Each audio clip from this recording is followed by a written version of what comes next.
Yo, baby, yo, baby, yo. All right, so I'm back. You know what I'm saying? This is same day, but part two of one for, the family with the schizophrenia situation, right? I'm going to wait till everybody trickles in, make sure nobody misses a beat, because I did say I was finna be here at 8 or 7:30. But, you know what I'm saying? You see the time? That's 1934. That's 7:34 right there for you. So we right here in the mix, just making sure everybody gets here. Appreciate everybody for stopping by. Always appreciate everybody stopping by. Much love, much love. Hopefully everybody had I don't know if you ate dinner, if it's breakfast time, whatever it is. Look, I just came back from a place called Raw Sushi. Although I did not eat raw sushi, I don't eat raw sushi. You know what I'm saying? But I do eat sushi though. Shout out to sushi. I love me some sushi though. I'm gonna tell you this though. Check me out. It took me about 9 times for me to actually acquire the taste for sushi. Because I didn't like sushi for a long time. I wanted to like sushi though. You see that? I wanted to like it so bad. I forcefully made myself like it after trying so many variants of sushi without anybody telling me. I was just like, this. I don't know why it wasn't hitting for me, but it wasn't. You know what I'm saying? I can't tell. You know what I mean? I did my due diligence. I tried my best. You see.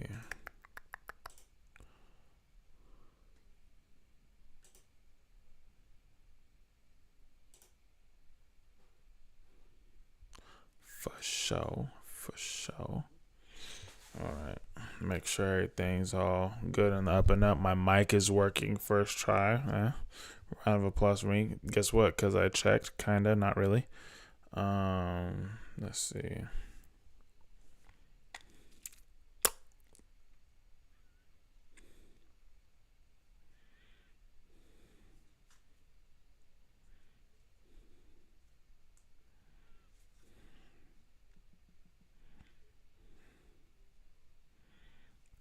And look, if you are watching from if it's not live, you go ahead and skip ahead, my brother or my sister. You know what I'm saying? Go ahead and skip ahead.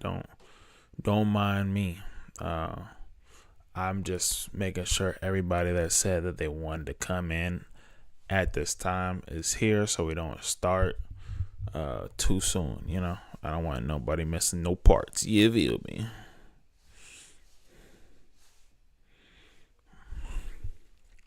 But let's just go over. Let's do a little recap as far as what's still in my noggin so far. There's a family of 12, right? This family of 12 has 10 boys, 2 girls. The 2 girls in the family ain't got nothing to do with nothing as far as the schizophrenia epidemic in this family. As far as we know, schizophrenia has no heretical, how do you supposed to say that? There's no hereditary symptoms with schizophrenia. Like, people that have schizophrenia have it wasn't necessarily clear, because people still can't fully explain schizophrenia, is where we kind of left off at. People still couldn't fully explain it, to where you can have these it's not even characteristics, it's developmental issues, I guess, but not develop a fully schizophrenic person or even be schizophrenic. You could have those things that would be considered the building blocks to be schizophrenic, but not have schizophrenia. But 6 male children in this family of 12 have schizophrenia. And one of them being the golden child. I don't remember his name, but it's the first son. That's what I remember. But yeah, we kind of left off there. Family of 12. Mom has to go to the grocery store twice a week, get 10 gallons of milk, 4 loaves of bread, and 5 boxes of cereal. Twice a week is insane. Now listen.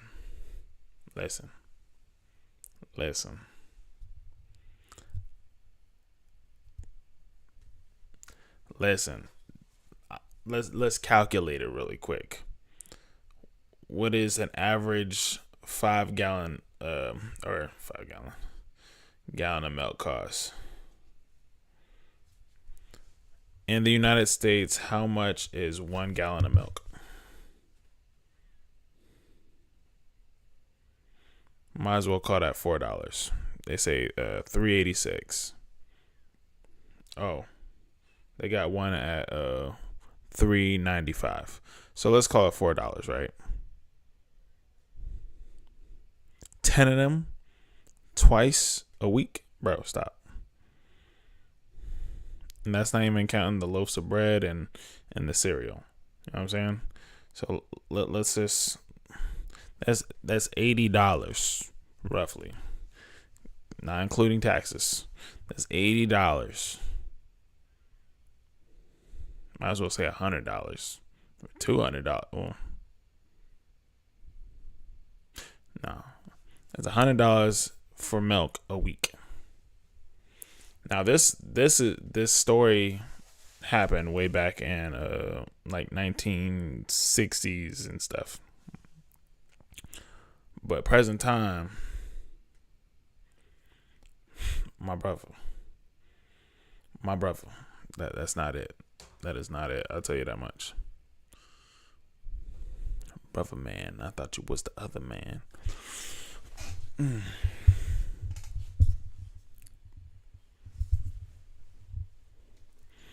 But let's go ahead and get this this thing started. You feel me? Make sure you get your knickknacks, snacks, and patty wax. You feel me? Because you better get this thing cracking. You dig?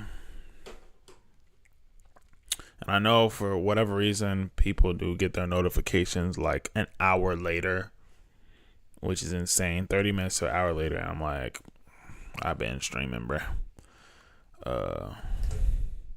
But low key, I did say 8. We still got 19 minutes left. But I ain't gonna be chilling on here just talking for 19 minutes. I do kind of want to get this thing started. And if, in fact, they do want to, double back to make sure they didn't miss nothing, replay. You feel me? When I put this song on replay. Y'all remember that from Zendaya? That was the fire song. Anyways. It was no longer about environment. It was no longer about the parents. The case study helped show that there's at least some genetic component to the disorder. He states, schizophrenia simply cannot be imposed or inflicted on someone who is not genetically predisposed to develop the condition. This starts shifting this research towards investigating the genetic factors of schizophrenia. The study actually revealed, yes, okay, maybe there is a slight environmental factor, but it's also genetic. The sisters grew up in a very abusive household. This was one of the first big cases that would highlight the combination. Yeah, I did forget. So now they're in the researching portion of schizophrenia, right? And these 4 are quintuplets or quadtuplets. Yeah, they're quadtuplets, and all of them have schizophrenia. And I guess they're doing like research, diagnostics, all types of things in understanding schizophrenia. Nation of genetic and environmental. Hey, yo.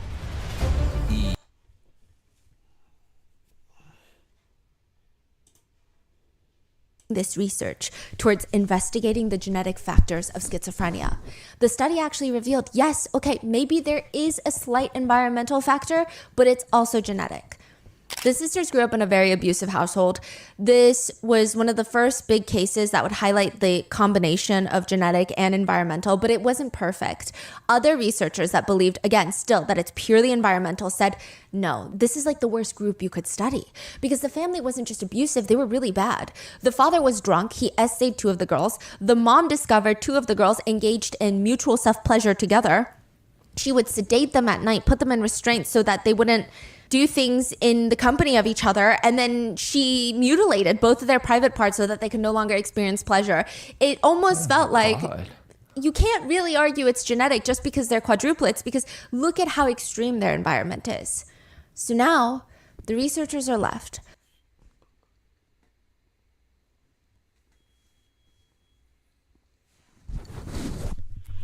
So the parents thought that it was a good idea to,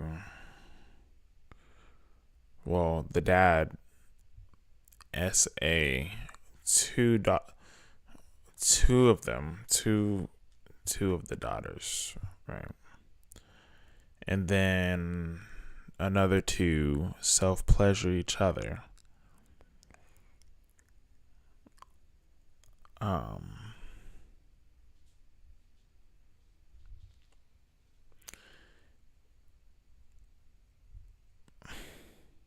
See, I said before in the last video that there's going to be some things that left me speechless to where I didn't really have much to say. This is one of those. But I'm trying to make a conclusion to this point.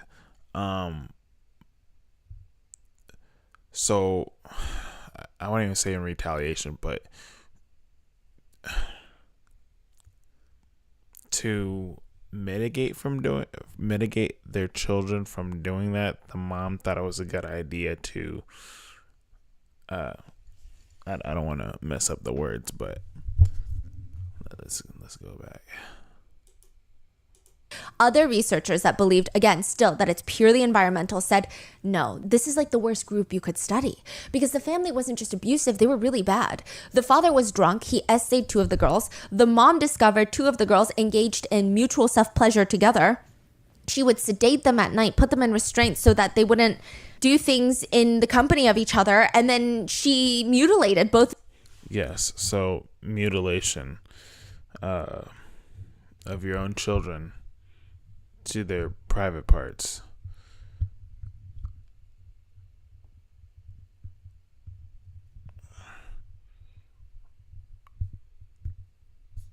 I mean,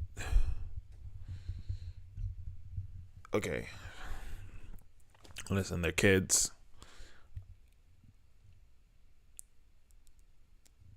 Y'all are adults. You couldn't have thought of anything else to be like, hey, this is something you guys shouldn't do.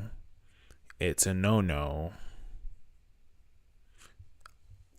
Because my understanding is that they all don't know that this is like, I'm sure they have a conscious enough to know that, oh, this is kind of wrong, but we're doing it. But you're an adult, their parent, trying to teach them, but that's not, you just like skip the teaching moment, and then you're like, let's do the most heinous thing possible so then they could get the picture to not do it again.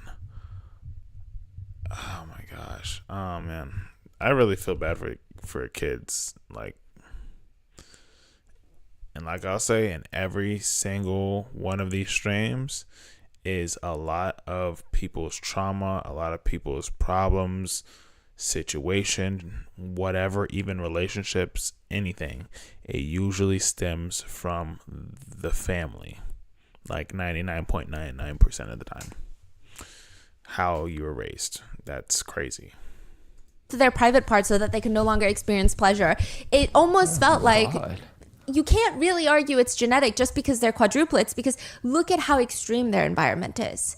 So now the researchers are left looking for a family that does not have the complicated abuse element, where maybe the parents, of course they're not perfect, but they're not that abusive.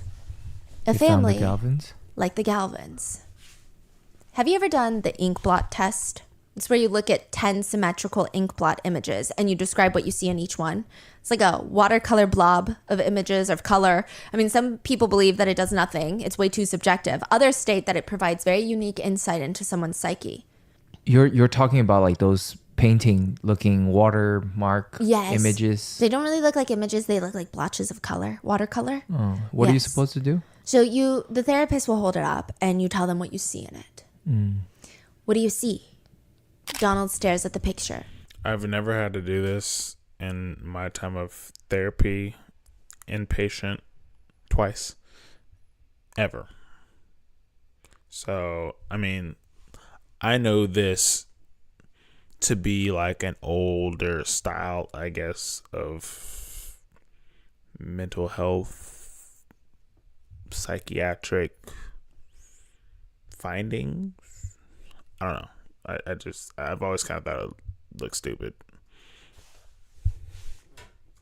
Temptation. A woman is ready to have the man, but the man is suffering mentally. He is in anguish on whether or not he should or he shouldn't. What does he end up doing? He does not have to keep his values high. And this one? Maybe a father and son. A son is in bed and the father has come to say goodnight. He is about to walk out, but then he sees the son crying on the father's shoulder, asking him for help. He did something wrong and the father is going to offer him guidance. And this one? Someone killed the father. The son is avenging his death. He feels right in what he did because the other person committed injustice to the family. And this one?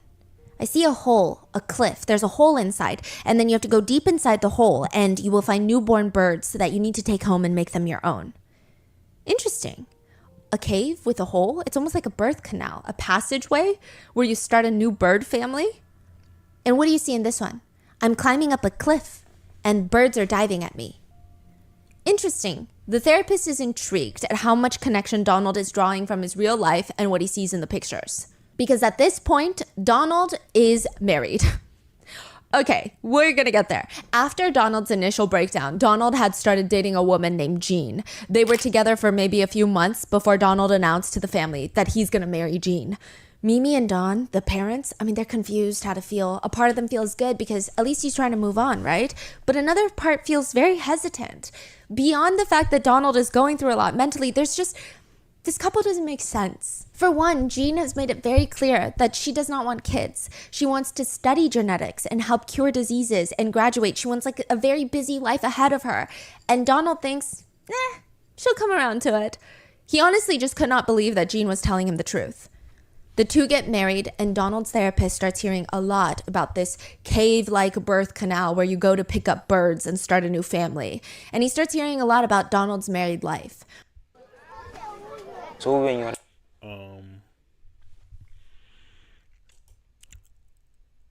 Clearly, she doesn't want kids like that. He does. There's obviously no filtering kind of situation. They're just like, all right, we like each other, let's get married, boom, make it happen. Separately, him and Jean sleep in separate beds. They barely have intimate relations. Donald is very detached from the relationship, and Jean is over it. She doesn't want a wooden board as a husband. But Donald doesn't even know how to be himself anymore. He tells the therapist, for years it just feels like I've been a mirror of what other people want me to be. He said that he's so busy reading other people's expressions, gestures, and words to get hints on how he should behave. The doctor noted that Donald seems like he's trying to maintain a very tight leash on his self-control to the point where it's clear what he's doing. His whole personality is flat. It seems like he's trying to keep the lid on something. The therapist writes in the notes about Donald, he watches your every move. Even though Donald is detached from Jean, he still doesn't want her to leave. He's watching her every move too. One time she was so done with him and his marriage, she walked out of the apartment. He starts chasing after her. She finds the nearest little area she can hide in, a ditch. She's ducking for cover when Donald finds her, and he tells her, I want to drown you. What? He starts going into detail about how he wants to drown her and kill her, and how he's going to do it. Jean manages to talk him out of it. But Dr. Patterson, Donald's therapist, didn't know about that conversation. He didn't know about that when he walked into the hospital. He's at the hospital because his patient Donald failed to show up to a scheduled therapy session, and instead he was arrested. He was arrested and put into the mental hospital. Dr. Patterson is trying to figure out what the hell is going on. The police in the hospital, they fill him in. Donald had taken 2 cyanide tablets from the lab at the university. He put them into a jar with hydrochloric acid, which, if you mix the two, it creates a fatal poisonous gas. It said that he took his wife, Jean, and shoved her face into the jar, and he was going to kill her. But she looked over, and his face was rammed into the jar too. He was going to kill both of them. The plan was that they were going to die together. He doesn't want her to leave. He would rather they die. Jean managed to wiggle out of his grip, and she ran out and called the police. Dr. Patterson walks into Donald's room at the hospital. It feels like a completely different Donald sitting in front of him. It's like he's in heaven. He's almost euphoric about what he did. In fact, he feels like a caricature of a comic book villain. He's telling Dr. Patterson in almost a bragging way about the way that he tortured and killed cats a while back. And recently he dismembered a dog in the bathtub just to upset Jean. Dr. Patterson is confused because nothing in his observations about Donald would indicate that he's capable of any of this. So what's going on? Did he just snap, or was he tricking Dr. Patterson? He couldn't see. So you're saying at this point, like, his condition just getting so much worse? This would be the part where he can no longer go to university or integrate into society at all.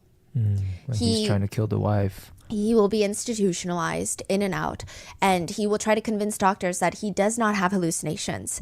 But they write in their notes that he keeps looking to the side as if he's listening to someone talking to him, or perhaps even guiding him during the therapy sessions.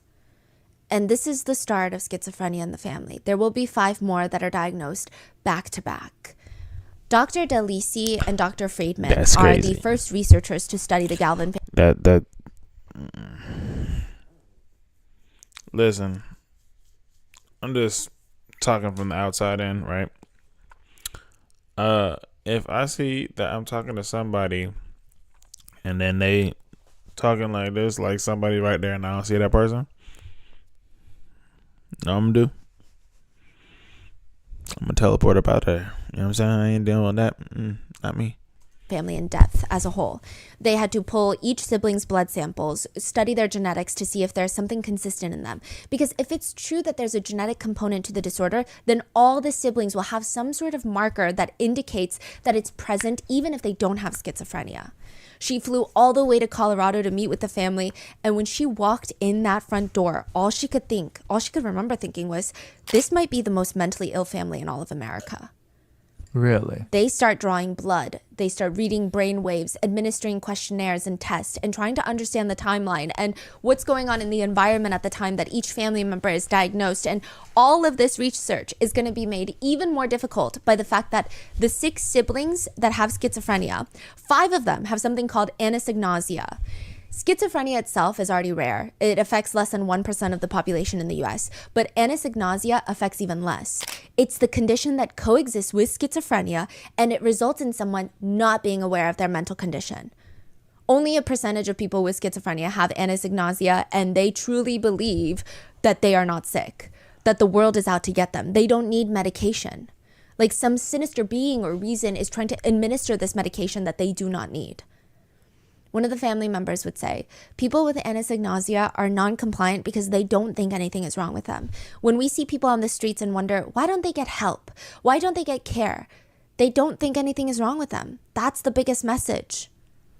But the researchers, they still have to try and figure out what's going on with the Galvins. I mean, it's almost too good to be true of a test study for understanding schizophrenia, as bizarre as that sounds. Meaning the Galvin family, if they are willing participants, they could change the course of how schizophrenia is viewed in the medical world. They could change a lot of people's lives. But first, they have to understand the family dynamics. The family consists of mom, Mimi, who is obviously a lot more involved with the kids, Don, the dad, and then 12 kids, 10 sons, 2 girls. The house runs on 2 sets of laws, America's laws and God's laws. You've got a military dad in combination with a Catholic mom. There's going to be a lot of rules. Now, at first, Mimi received a lot of blame for how the children turned out. A lot of people thought it was her fault because she's the mom. it does seem that she was a bit of a perfectionist. She also wasn't the type of mom to praise their kid a lot. If you created a piece of artwork, she would tell you all the ways it could be better or all the things that you did wrong that you need to fix for next time instead of praising you for how good it looks now. What part of timeline was this now? Like the researchers showing up? After they're diagnosed. Like future now. Oh. But there doesn't seem to be anything thus far that indicates something alarming. So they start running down the list of siblings. Donald, the oldest, is the one that runs the house when the parents are gone. He's the one that we've been talking about this episode so far. He's the first one diagnosed with schizophrenia. Majority of the time, it's been all about Donald. Oh, Donald. We haven't even really covered any of the other kids. It's just been really Donald. But I could see how, man, just kind of going back to the mom and not giving the children enough praise. I can personally understand that. And even me, I feel like it's rubbed off on me because that's kind of how I've been raised. But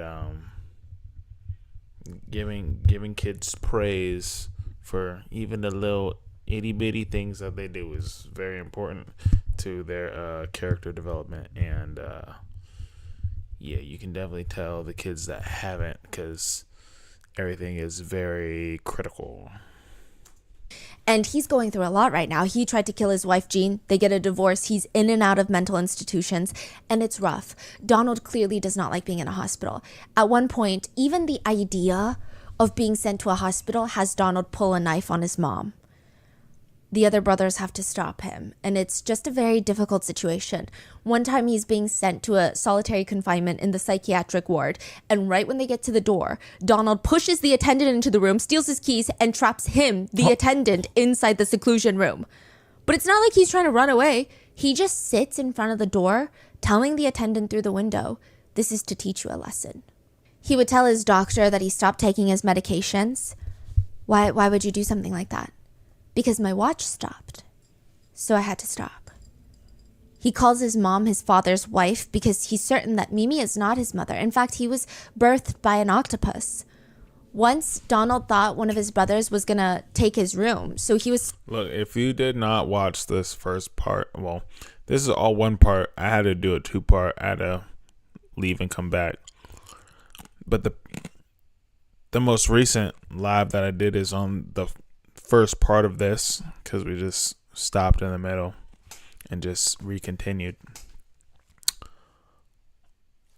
But you're missing a pretty good chunk if you have not seen it. Yes, you heard right. The oldest son, Donald, believes that he was birthed by octopus. Yeah.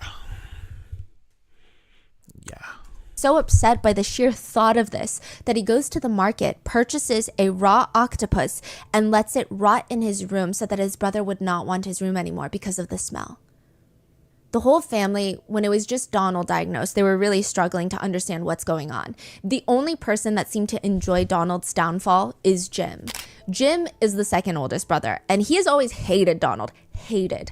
Jim has this thing where he always wants to be the old. Blessings. Yeah, the interview went well. Everything was good. Good sushi as well. And yes, the octopus. Sorry for the octopus because the octopus did not know. All it knew was, hey, I'm getting a new home, and then all of a sudden it's dead. Crazy. Instant calamari. Oldest always wants to be the one in charge, the one that the parents love the most. Their sibling rivalry was so bad, sometimes they would get into full physical altercations like a tornado in the living room. If Donald is the all-American guy, Jim is the bad boy. Leather jacket, driving a black Chevy, the brother that's going to sneak you a little rum into your Coke, even though you don't want it and you're underage. That's Jim. Well, mine's Basm. Just to kind of get an understanding, I started a little early, like about 18 minutes early ish. I started a little early. Well, it's not even, honestly, it wasn't even a full 18 because I also paused pretty decently. But you're good. Like, I'll just fill you in. So from last time to this time, They had the researcher as far as the quintuplets, the sisters, or the not the quintuplets, but the quadtuplets, right? All four of them. Yeah, that didn't go so well. Their environment was screwed up. Parents screwed up. Crazy situation. Now we're back to the family with the 12. Donald going crazy. Donald's married, and he's going in and out of psych ward and whatnot. But in the same way, he's now back home with his siblings, fighting over a room. Like, it's crazy. It's crazy so far. I did have calamari. I had calamari sushi. I ate the octopus. Hey, calamari is fire. I love calamari, but I like crispy calamari. I don't really care for squishy calamari. Straight up. Tries to do everything Donald does, but better. Football, Jim is good. Donald is better. Falconry, Jim is good. Donald is better. And that drives Jim mad. Every single thing, Donald comes out on top. I mean, you would think that the other siblings would like Jim more because Donald had his little fight club days, right? Mm-hmm. But weirdly enough, they don't like Jim much either. Jim had his own issues. He did this thing where he would encourage all his little brothers, yeah, bring your girlfriends around. Like, I'm so cool. I'll buy you guys drinks and stuff. But the second the girlfriends would walk in through the door, he would start hitting on them. He just liked being as... He's one of those. The hit on your girl. Look, I ain't never had that situation happen to me. There's absolutely no way. No way. I've never witnessed it personally from anybody else happening to another individual. I've never seen that. I've only seen it on TV or heard about it. That's about it. Never in lifetime, ever. I agree. Crispy calamari with good dipping sauce. 100%. You ate his mom. I had to do it. You know what I mean? He couldn't. What would it be for the baby octopus to live with no mom? What kind of person do you think I'd be? A momless octopus. I had to do them, and I had to do them right in a row. Come on now, it had all kinds of sauces on it. Provocative as possible. One of the brothers would say, when Jim was 16, we just knew something was wrong with him. But we thought it was okay. He's just being a boy, out drinking, skipping school. Eventually, he ends up getting kicked out of the Air Academy, which is, honestly putting it lightly, he almost killed another boy in the academy. They had snuck out onto the jets one night that were parked outside. Jim was inside the cockpit. His friend is outside keeping watch. Jim presses a button and the plane starts moving and almost rams into his friend. And it does indeed smash into the tail of another jet. The friend could have died. I mean, 1 or 2 inches in one direction, he would have been dead. Jim would be transferred to a Catholic school where he meets a girl named Kathy, gets her pregnant, and marries her. Kathy in a Catholic school gets pregnant. Crazy. Look, I'm a God-fearing man. I believe in God. I love God. But I'm gonna tell you right now. Church and church, college, private schools, whatever, those are probably like the most heathenistic places you could probably be in, next to jail. I'm not gonna lie to you. I am not gonna lie to you. Why do you you kidding me? Just think of a psych ward, right? Or a hospital where everybody goes with their problems. That's like church. Everybody that's from everywhere is coming there with their problems. You don't know anybody.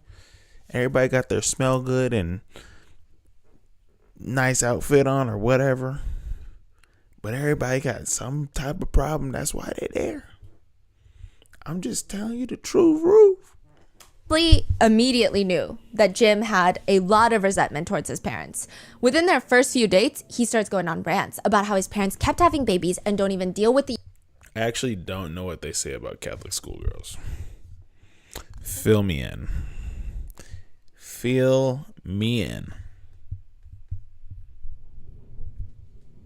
I feel like I can read between the lines, but I don't. I'm not the one to assume.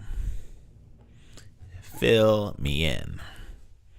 Welcome everybody. Appreciate y'all joining this Drizzy stream, and make sure you guys like the stream. It helps the channel, helps the video.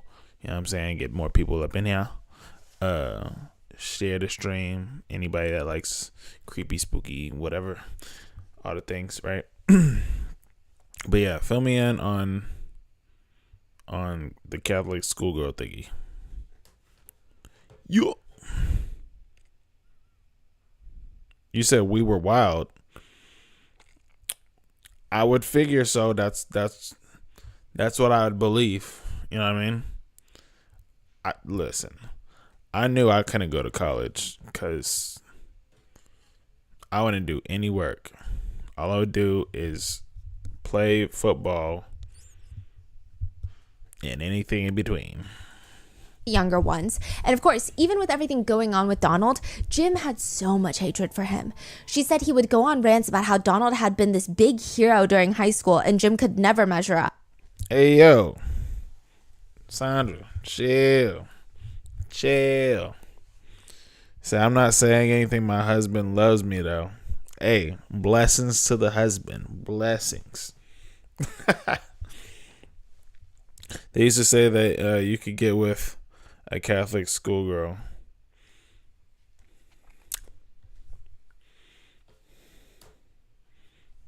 My wife's Catholic. He did not seem to have any sympathy. This is your brain when you're struggling to focus. Let's just and say this that. is your brain.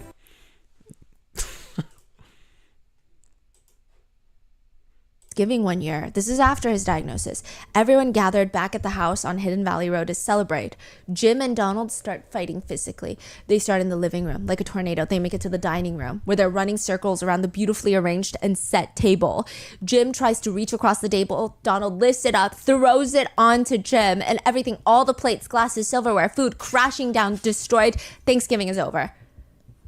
If there ever was a moment in the house that it's dead silent, it would be now. And then you hear Mimi, the mom, slowly walking back into the kitchen and smashing the gingerbread house that she made for her kids because they don't deserve it. Jim clearly still hates Donald. Even his wife knows it. Which, side note, a lot of... Listen, I'm not a non-forgiving person. I don't hate anybody on this planet. Never would. But I know how to love somebody from a distance. That would have to be the day I love my brother from a distance, if that ever happened. Because to destroy Thanksgiving, all the food, everything already set. Do you understand what gets... I'm sure you do understand how much effort, time, and energy gets put into Thanksgiving alone for just a couple hours to sit down and eat with the family. And for it to just be gone, done, like nothing ever happened within a few moments.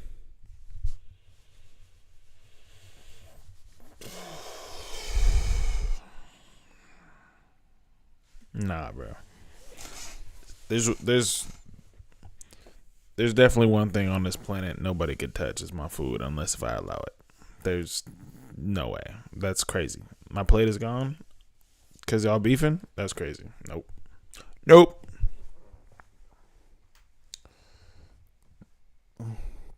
You said we drank, smoked, did what we wanted. Same as preacher's daughters, and I'm both. Sheesh. Hey, look. That just tells everybody that everybody need Jesus. Come on now. Nobody perfect. I don't know how all girl Catholic schools are now. I just know they used to be wild and rebellious. I mean, Listen, okay, I'm gonna tell it like this because I feel like there has to be a boundary line for parents understanding what having strict raw laws, rules, and regulations in the household is, and what is too much. Because, and that's not to say that you just let your children do whatever. No. Um, but you have to also understand like what you're exposing your children to and all the other things, because it's conflicting for somebody that's growing up in the faith, especially a child. If your child's going to public school, you're going to learn more public school things, and the school is going to be their playground to where they, you're going to do most of the stuff. You're going to learn most of the stuff. You there 8 hours out the day, right? Or six, I don't know how many, 6 8 hours, however hours out the day, right? And then you come back to a strict household where you got to be uptight, blah blah blah. But sometimes the strictness is too much, and that's by preference as far as what is strict and what is not strict. But that is a very long conversation on its own. But I feel like there needs to be clear and concise boundary lines, reasons why and why not, and not to be like, oh, it's just bad. Or because I know how the old way thinks. The old way is just very radical. You know what I mean? You touch a boy, you get pregnant. Like, what? Stop it. You think it's sexy, going to hell. Like, that's not real, mom. Like, stop playing.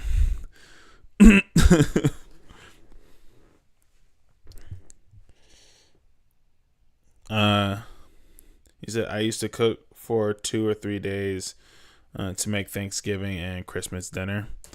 Yeah, that's what I'm saying. Like, a lot of effort gets put into this stuff and it got wasted just within 2 seconds.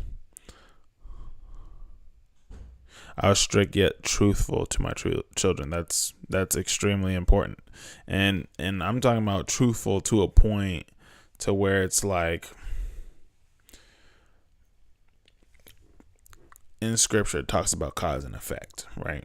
You do something and it's not, for instance, when it talks about getting tattoos, right?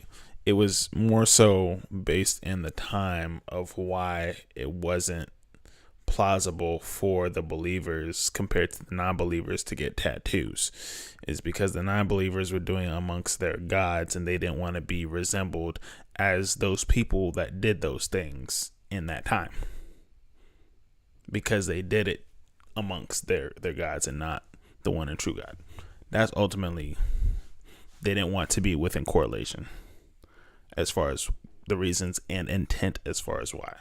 That's just the truthful why not, and conflict of interest. Henceforth, why children shouldn't be talked to as children. They should be talked to as men and women, because that's what they're growing up into. And kids respect it way more. And yes, parents, yes, your kids do deserve respect. They are children, yes, and they're supposed to know mom and dad tells them to do under the umbrella. But the same way as they are growing up into men and women that are to be respectable, they also have to understand what respect feels like. And I call even kids, yes sir, no sir. I tell them that because I want them to understand that they are meaningful. That what they say does mean a whole lot. What they feel means a whole lot, and that's important for them to know. People in the family loved Kathy. She had this very spunky personality. Mimi, the intense mother-in-law, would come over. You haven't dusted. Kathy would just respond, yeah, well, I don't have the time. Here's my dust rag if you want. One time, Kathy saw Jim's motorcycle outside of the bar, which he wasn't supposed to be at. He's supposed to be at work, so she's thinking, what the hell? She walks in, sees Jim sitting there with another woman on a date. Kathy walks over, pours a pitcher of beer on both of them, and when she gets home, Jim slaps her across the face. And from there, the violence would only get worse. Kathy tried to leave. She tried, but Jim punched her so hard in the face that she needed stitches. She was scared to ever try again, and every time she thought about it, she told herself, no, he's going to get better, and our son needs a dad. A few times, Kathy did manage to leave for maybe a few hours a night. The baby, Jimmy, would tug on her shirt and keep asking, where's daddy? Where's daddy? Let's go home to daddy. I mean, what could she say? Their relationship was just really bad. They constantly had police being called on them. Neighbors would call. Kathy called once. She declined to press charges. But ultimately, they didn't separate for a very long time. Kathy almost felt obligated. I mean, not only was it for her son, but also for Jim's little sisters. The two youngest siblings, they're like barely 7. Okay, one of them's like 4. They would take Margaret and Lindsay in on the weekends. And it just seemed like the girls needed some normalness in their lives with Donald losing his mind. Margaret and Lindsay are the 2 youngest, and Lindsay is like 5 at this point. Jim would try to give his little sisters these little sleepovers on the weekends. He would take them ice skating, swimming, to the movies, or sometimes if something was happening at the house with Donald, Mimi would call the couple to tell them to get the girls while she handles Donald. And Lindsay, the youngest daughter of the Galvin family, would state that Jim... Oh, look how cute she is. Not as evil as Donald. Her older brother and his wife Kathy almost became like a second mother and father figure. And their child, because there's 12 kids, there's a huge age gap between Jim, the second oldest, and Lindsay, the youngest. Jim's son, is close in age to Lindsay, his little sister. Yeah. So they became quick friends. And she said, I think my sister-in-law, Kathy, because she had this small child and I was a small child, you know, I think my mother was relying on her to babysit. And I loved Kathy. She was really a mother figure to me. She had beautiful blonde hair that she would let me brush. Lindsay did not know at the time that her brother Jim had schizophrenia as well. Kathy noticed early in their relationship that Jim seemed tormented by something that she didn't know. Something that she couldn't see. It was just strange. One time, Kathy woke up in the middle of the night and Jim wasn't in bed. Jim? She went to the restroom. No Jim. To the living room. No Jim. She finds him standing in the kitchen, standing over the stove, turning it on, turning it off, turning it on, turning it off. It almost seemed like he stopped sleeping at some points. One day, they were walking down the street in downtown Colorado. He just stopped next to a building and slammed his head into a brick wall, out of nowhere. Another time he walked up to a lake, fully clothed. Looked like...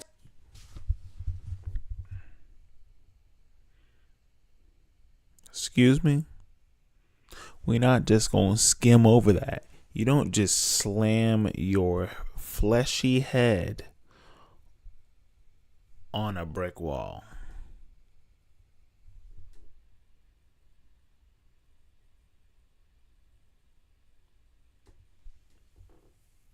Listen, we know that he's going through his episodes.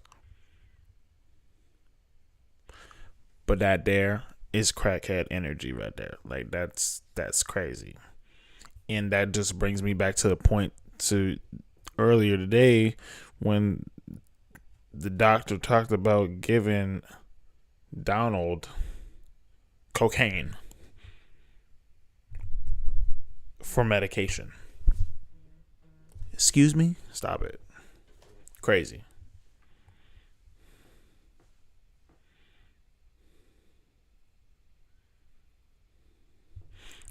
You said Cuba tried to set her brother on fire. Look, apparently everybody's going through an abusive type of thing right now, right? If the little ones are getting abused and she's just like, I don't want to get abused no more, I'm not saying it's justifiable, but I get it.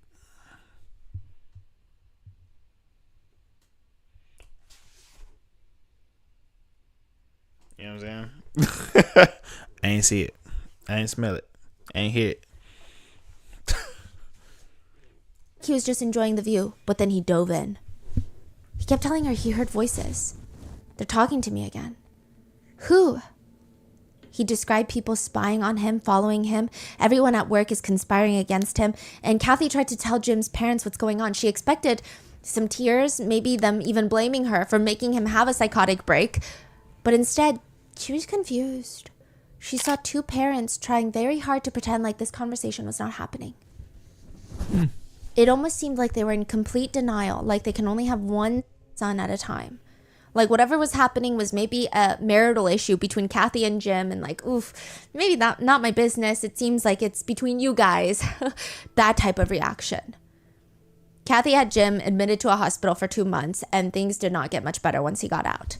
Lindsay, the youngest sibling, would say, I don't know how much the others remember of those times, but Jim was extremely abusive to Kathy. He would come home drunk at night and he would cause some ruckus with her. There'd be yelling and screaming. We would just be hearing it. We'd be in the other room. And then sometimes Jim would leave. He'd go out in a rage and Kathy would say, okay, come on, kids. Come on, kids. Let's get in the car. Let's go. We need to get out of here. It felt like we were fearing for our lives, but it was either be there with that or be home with Donald, which for some reason it was scarier because it involved things that weren't real. Whereas I think Jim's condition was more concrete. It was like domestic violence, maybe more socially acceptable perhaps than schizophrenia. And so I don't know which one was worse. So the girls would actually prefer to go to Jim's at one point until the worst happened. Jim started touching his little sisters. Oh my god. It would later...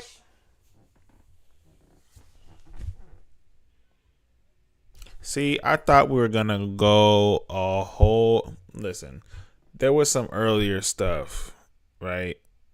At the beginning of this stream here, where there was essay going on, right? This was not within this family. It was in the quadtuplets, right, with the father and the daughter, two of the daughters. I thought we were gonna go scot-free with this family, but surprise, guess what, chicken butt? Freaking more weirdo action. Oh my gosh.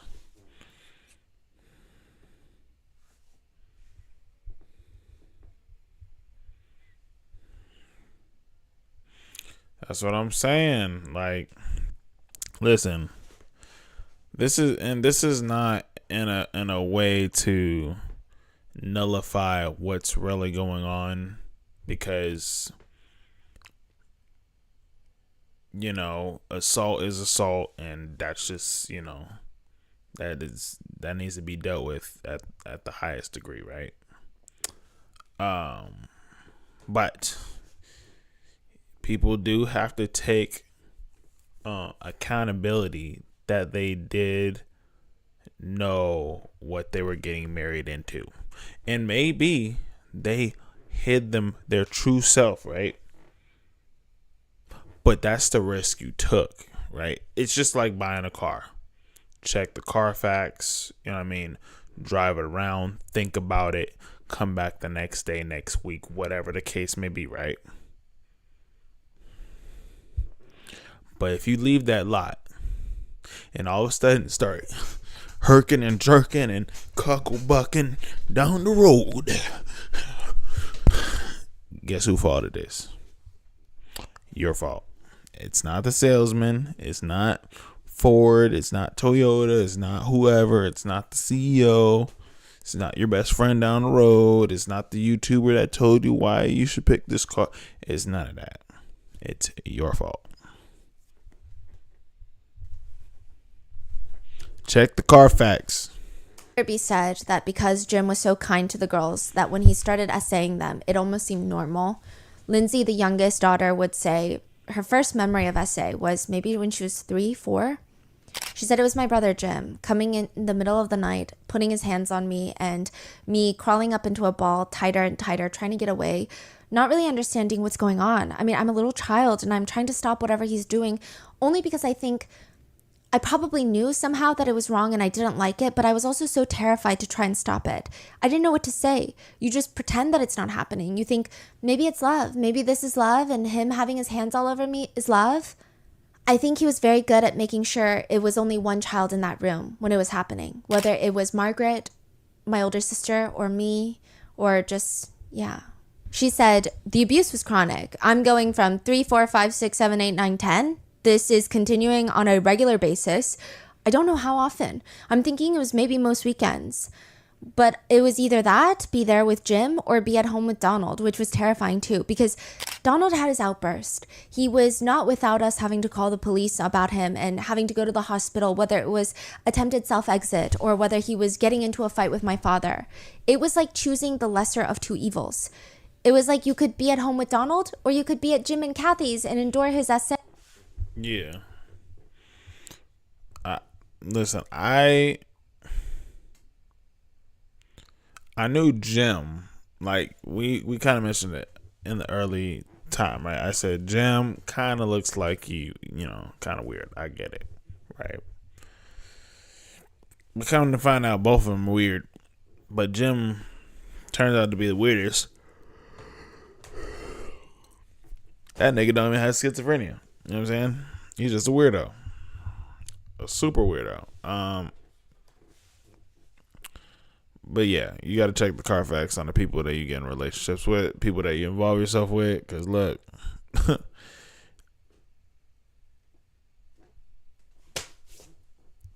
you're the company you keep. You know what I mean?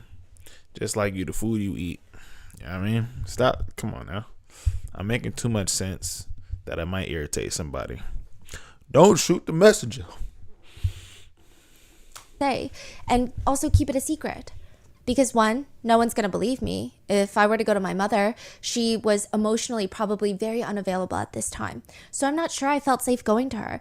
And you want to go to the zoo and you want to go ice skating and you want to do these things. So this is the one place you're going to feel normal. Getting to be around what felt more like a normal environment. And it's almost like you had to pay the price for it. I don't know which was worse. I probably would have been better off at home than that one for sure. At least I wouldn't have had to endure this abuse at the hands of Jim. You say it lasted 10 years? Yeah, until she was... Both daughter? Yes. Wow. For Margaret, Lindsay's older sister, it started when she was also 5. She was way too young to understand what was happening, same as Lindsay. She was confused that maybe it was love. I mean, she hated it. She didn't like it, but she thought maybe she just doesn't like love and it's just strange to her. Why else would Jim be so kind? She remembered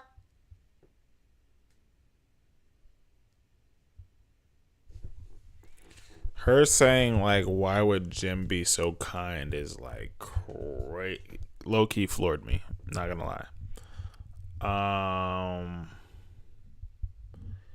Yeah, nah, bro. I'm gonna tell you straight like this, right?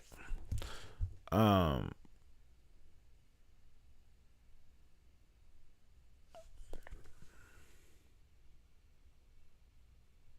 ain't gonna say that.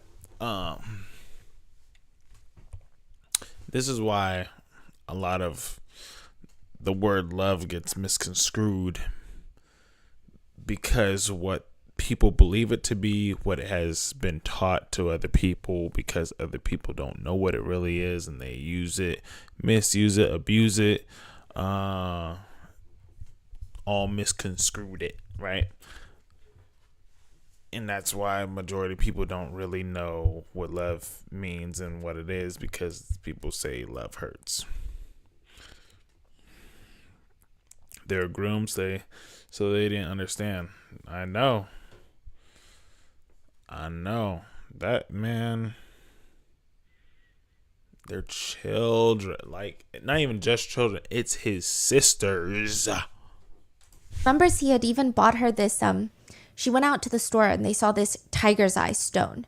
She thought it was beautiful. He bought it for her, and for years she treasured that stone until she realized how wrong it was, and he was grooming her, and this is essay. Lindsay would say he was a full-grown man. He would force me, my body, to open up. He was a big guy. He pulled the tampon out of me and then penetrated. I yelled for him to stop. I yelled, please stop, please. The biggest reason I yelled was my fear of getting pregnant. I was terrified of being impregnated by my brother. I laid there. He went off and went to bed or whatever, and I just laid there in a ball, just sick. I remember the next morning wanting to get out of there. I wanted to go home. I said, take me home. For Margaret, the older sister, moving on from this type of trauma, the best thing she could do was to remove herself from the family.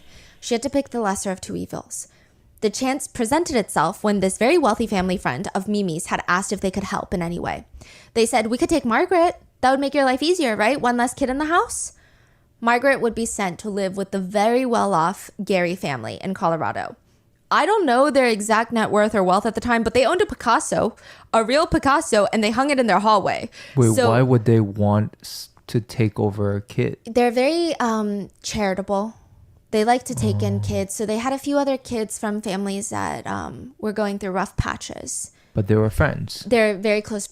Picture this. You're sitting at home alone watching YouTube videos.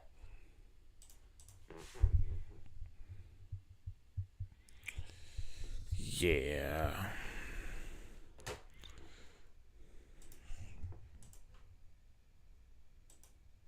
Yeah, I got groomed by your older brother. What? What? Donald. Yeah. So they took in Margaret, and they have a Picasso in their hallway. They have private planes that they use to bounce between their multiple homes. Wow. They have a gardener who clips their hedges into beautiful shapes, a lady who does all the laundry, a personal chef that cooks all the fresh meals for the family. It feels like a completely different world to Margaret. When did Margaret go there? She was in middle school. The reason that they didn't take Lindsay as well was because she wasn't young enough to go to the same private school that the Gary kids and Margaret would now be going to. So Margaret was the same age as the Gary kids. So they all would go to the same private school. I see. Yeah, but Lindsay was not old enough. And Margaret, she had a very complicated time with the Garys. She always knew in the back of her mind, this isn't my world, I'm just a guest. And she couldn't help but feel like maybe her family didn't want her. That's why she was sent here. Margaret writes in her diary, "Why do I even go home? My mind feels like it's going to wind up so much that it won't ever stop spinning. I can't understand or cope with my brothers. I'm in tears right now because I can't handle any of it. Life is merely the permanent roots your family knots around you. My family depresses me. They hinder my progress in so many ways. I'm stuck with the insanities that no one should have to go through in life trying to ignore." That was a lot for her, in addition to dealing with the trauma of being essayed by Jim. Lindsay, the youngest, she was actually one of the tougher ones in the house. She has to watch all of her siblings one by one either go insane, go to college, start their own lives, or be hospitalized. Or in Margaret's case, just leave to live with a wealthy family. They all leave her in some way, shape, or form. Did they have like any fears of, is that going to... Yes. So many of them were paranoid of going insane. Lindsay would actually say that even just the idea of crying in front of her parents, she felt like they were analyzing her and thinking, oh no, she's next. So she had to show no emotion. Wow. While she's witnessing all of this, she can't show any emotion. And then her parents don't want to talk to her about it because this is at a time where they barely know what's going on with their children. They barely understand. So how can they explain it to a little girl? So Lindsay developed this habit where she would just spend hours in her room organizing and reorganizing everything just to have some semblance of control. Yeah. She would feel very jealous that Margaret left. She said, "Oh my gosh, you live in this gorgeous home in Denver with all these fancy people." And I didn't understand why Margaret got to be there. And I didn't understand why I didn't. I didn't understand that. Why was I left to live with schizophrenics? I mean, I was angry. I was furious, but I couldn't show it because being angry meant that maybe you were becoming mentally ill. Raising your voice, yelling or screaming or crying was what people with mental illness do. So we have Donald, the oldest, that's diagnosed with schizophrenia. Then Jim, who also clearly has schizophrenia, but the whole family doesn't know. That's Jim, everybody. That's Jim.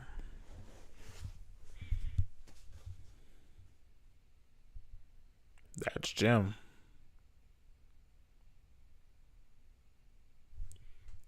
That's Jim.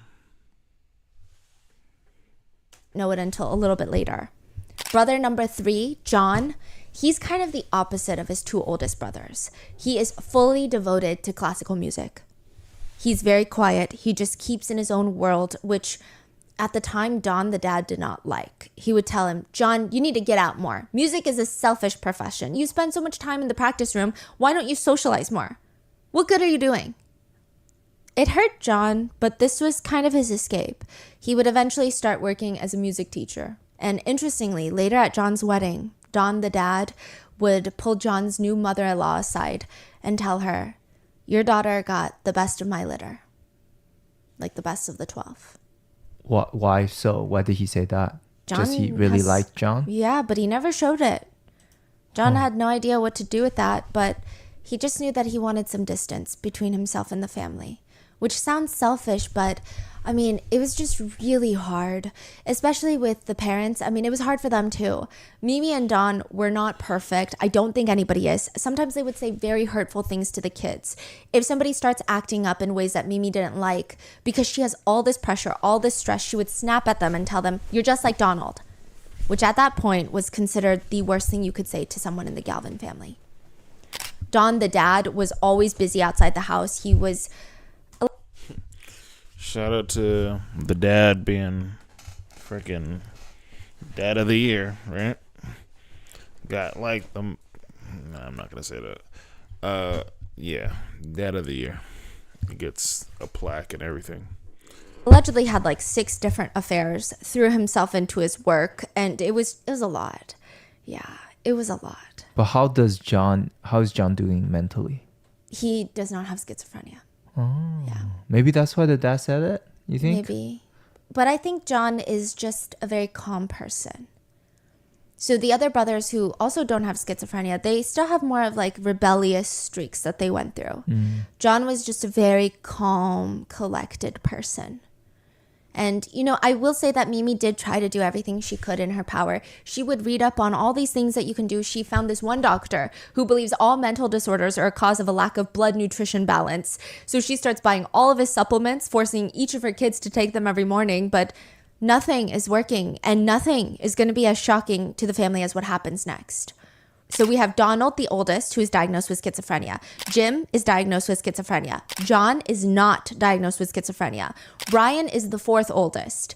He was always considered the most handsome in the family, even more so than Donald. But he's very, very shy. He would spend most of his time, kind of like John, deep into classical music, jazz, rock and roll, anything to do with music. Brian naturally becomes the favored child after Donald and Jim kind of fall apart. The parents, they invest the little money that they have to spend on non-essentials to get him private piano lessons, musical instruments. Brian ends up packing up, moving to California to be part of a band, and he meets this beautiful girl named Lorelei Smith. She is the daughter of a doctor. I mean, the family does very well for them. Listen. I ain't gonna say that. Themselves. And Brian has this thing where he talks a lot about very dark subjects. Like he would talk openly about death. But people thought he's so musical, he's in this band, it's almost romanticized when he does it. Mm-hmm. Lorelei thought it was nice until it wasn't nice. She ends up breaking up with him, and they would both be found dead in her apartment. Brian would shoot his ex-girlfriend, Lorelei Smith, in the head with a rifle and then turn the rifle on himself. He would be dead. And we don't... That's why there's 11. Because in the beginning, you saw all 11 of them. And I was wondering, you know, who passed or whatever. Now we know. Because all of them were older, right? But then that now begs the question as to like how could they all take a family picture when we got this guy Jimin, right? don't know if he had... We know that he was prescribed antipsychotic medication prior to that. I see. How old was he? Do we know? 20s, Wow. early 20s. So Michael, the next eldest, he briefly had... So now we're getting a rundown through all of them in like the last few minutes of this thing, which is crazy. Cause I thought, anyways, yeah, that was sad. I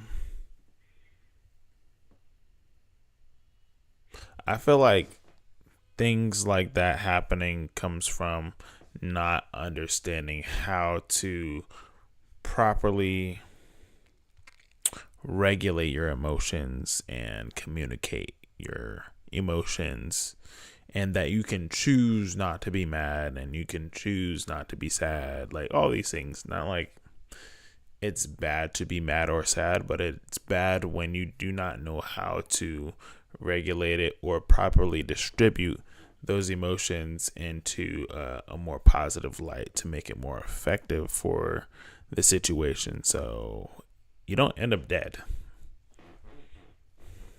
Had a visit to a psychiatric hospital soon after, and everyone in the family was convinced that he's next. He's losing his grip on reality. He's going to end up just like Donald, just like Jim, just like Brian. But Michael was certain the minute that he stepped into that hospital, wait, I don't think I belong here. This was like his tipping point. He said he started getting into meditation, mindfulness, and he was not diagnosed with schizophrenia. I do want to preface, I don't think that it was a choice that he made. I think perhaps it was kind of a wake-up call for him to get on the right track because he was acting out, which is why he was sent to a psychiatric hospital. But I don't think schizophrenia is a thing where you can make the choice of like, you know what, I'm going to get it together. Yeah. You know, I think it just happened that he was acting out probably because of everything going on, but he does not have schizophrenia. Richard is another brother that does not get diagnosed with schizophrenia, and it was very hard for these brothers. A lot of people say... Listen, I was saying Richard looked like the bad little kid. Turns out he ain't got schizophrenia. Let's see what else is being said. Says self-exit is not usual in the same state, in a sane state, of course. It happens so much nowadays. It's frightening, yeah. At an astronomical level. Schizophrenia is like Alzheimer's in the sense that it breaks the whole family apart. It doesn't just impact the person with it. It impacts the whole family unit. Richard said he was terrified watching his brothers. It felt like he was going to go crazy any second. He said it scared the shit out of me. For 20 years, I just tried to soothe myself, sedate myself with alcohol and other things, hoping that it wouldn't happen. And I had to block my whole family out. Out of the oldest 6 siblings, we have Donald, Jim, and Brian, who have schizophrenia. John, Richard, and Michael do not. There are 4 more sons and 2 girls left. The last 4 brothers, they were actually known as the Hockey Brothers. They're the youngest 4, and they almost had like a subunit inside the family. They were inseparable. They played every single sport together. They actually got along for the most part. Their main sport of choice was hockey. It's actually quite cute. At hockey games in high school, the announcer would narrate, they narrate who the ball is passed to. And a lot of the games, the announcer's just screaming, Galvin to Galvin to Galvin to Galvin, the Hockey Brothers. And so the oldest is Joe. Very mild-mannered. Bro. He got these beady eyes. He low-key looks like, what's his name off of Scooby-Doo? Shaggy. Introspective. He likes to just stay on the outskirts of the family analyzing. Then we have Mark, the chess protege, and quite sensitive. Not in a bad way, but sensitive. Matthew, he had a little bit of a mischievous spark in him, but when he's not goofing around, he was obsessed with pottery. Peter, the youngest, he was probably the most rebellious of the sibling bunch, even before everyone is diagnosed with schizophrenia. Pete! They didn't have so much info as we do today. This family had so many suffering from it. Shame. Yeah, I wish they could have gotten accurate treatment. May not have been or ended so sadly or so badly.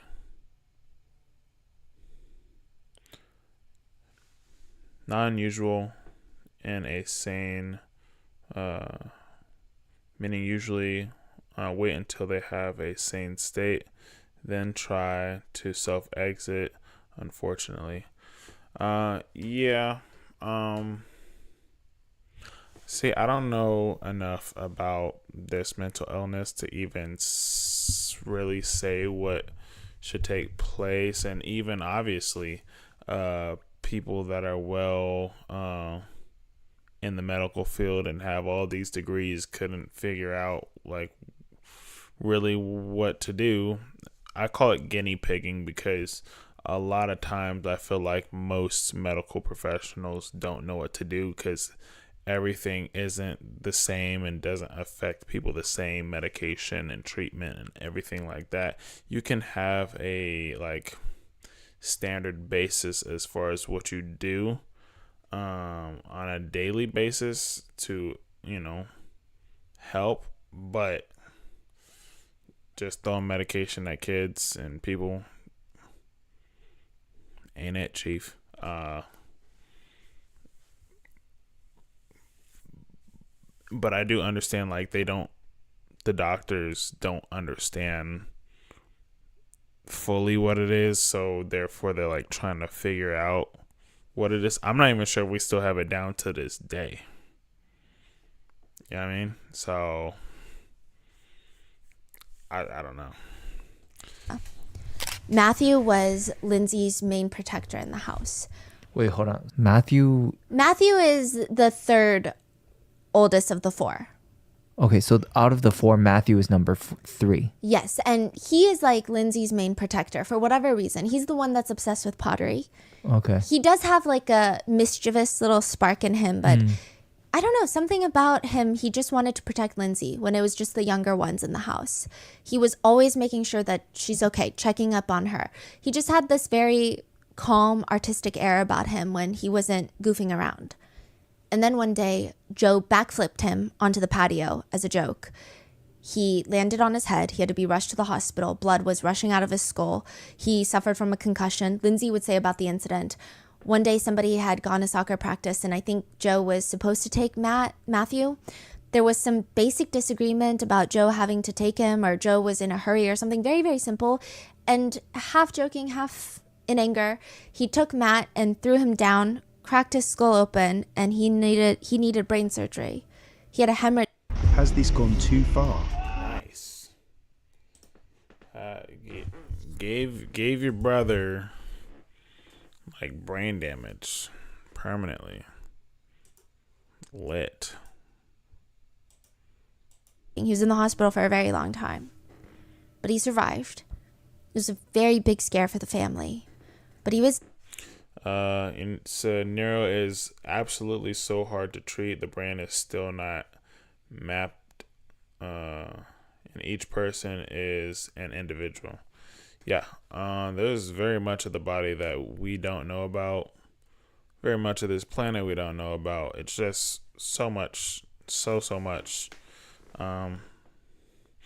That's why, in a sense, I believe having AI technology shouldn't necessarily be so forced upon this life, because we have much to discover within ourselves that people don't even know and people are still trying to understand. But now you could be a helicopter.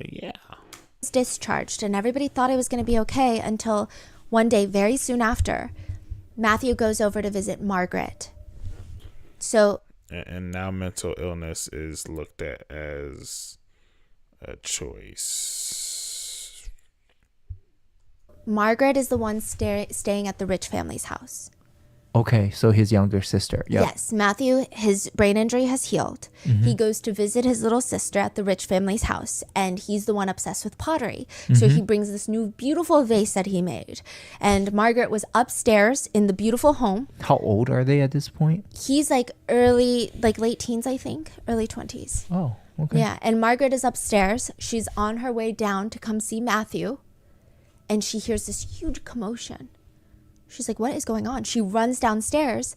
Matthew is completely naked in the family friend's living room, and he had smashed his face to bits. It was shattered everywhere. He was diagnosed with schizophrenia. He was just like naked, throwing things on the ground. Yes. And then they taken him to the hospital. He was diagnosed, and it just seemed like out of nowhere. I mean, since that day, he is convinced that he is Paul McCartney, a famous musician. He believes that his moods control the weather, and he states that when he wants, he can also control all the stop signs in Colorado Springs, like the stoplights where they turn green and red. He was interviewed in the HBO doc, and they were asked, "Hi, who are you? What is your name?" "Paul McCartney," the famous musician from the band The Beatles. "Do you have schizophrenia?" They say that I have schizophrenia. I'm not schizophrenic, but I have something called schizophrenia, which is a synapsis of the brain functioning in a proper way because of brain damage. I may have been a little schizophrenic because I was with a lot of people that were schizophrenic, but that doesn't make me a schizophrenic. How old is he at this point? 50s. Wow. How did you feel schizophrenia was affecting your life? Well, schizophrenia was used by the doctors as an excuse to abuse me. They would actually drug me with the needle for 20 years. So the needle is when someone has anosognosia, they don't take their medications. So a lot of times doctors will resort to giving them shots. They put me on Clasaril for 36 years. Over the years, I'm just getting tired. I got tired of the whole scene. The whole scene was just a nightmare because it didn't really do anything for me. Just makes me think that psychiatric medication is not needed in my life. I just want to express myself. But what do you do when your friend John Lennon gets shot by Mark Chapman? I mean, I'm no Mark Chapman. Side note, Paul McCartney and John Lennon were bandmates for the Beatles. John Lennon was killed by a man named Mark Chapman. Can you remember when you were younger, you lived on Hidden Valley Road with your brothers and sisters? Yeah, I remember all that, but it's like, I don't want to go back to it because it's just a nightmare to remember everything that happened there. It was so violent because, Donald Kenyon Galvin would smash my teeth in, knock my teeth in. I had my jaw broken. My jawbones were slammed back behind my ears. I'm half deaf in both ears because of this. He made my life a living nightmare, being beaten as a child, carrying a cross into a graveyard, being crucified and resurrected. And I got scars to prove it. From a nail, there's holes right in my wrist here and a hole right in the wrist of, both sides of my body. Do you think that you will ever get cured of schizophrenia? That whole schizophrenia thing was my mother's idea and notion that I'm mentally ill. I'm meant to be a little schizophrenic because I was with a lot of people that had schizophrenia, but it doesn't make me a schizophrenic. Matthew believes, essentially, the world is conspiring against him.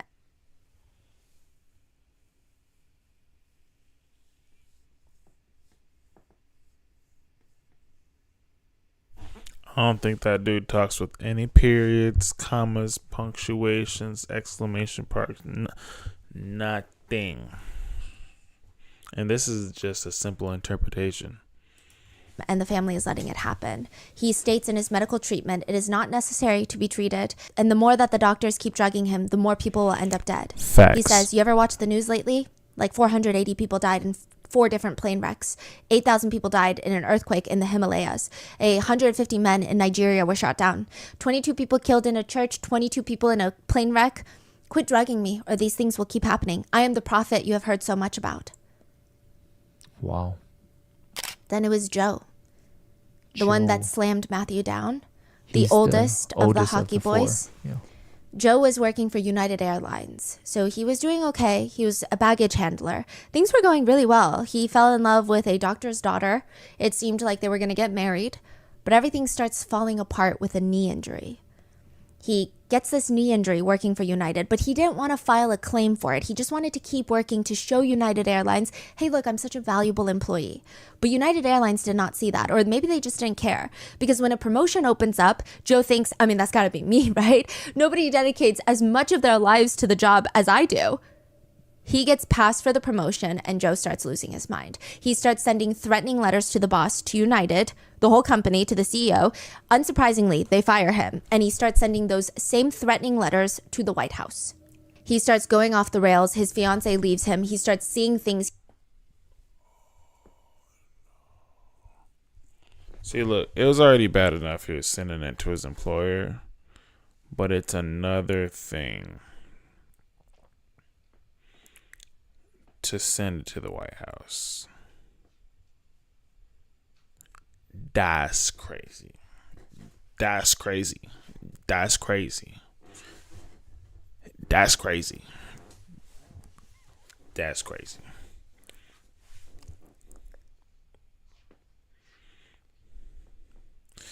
Yeah, it is wild what triggers them. I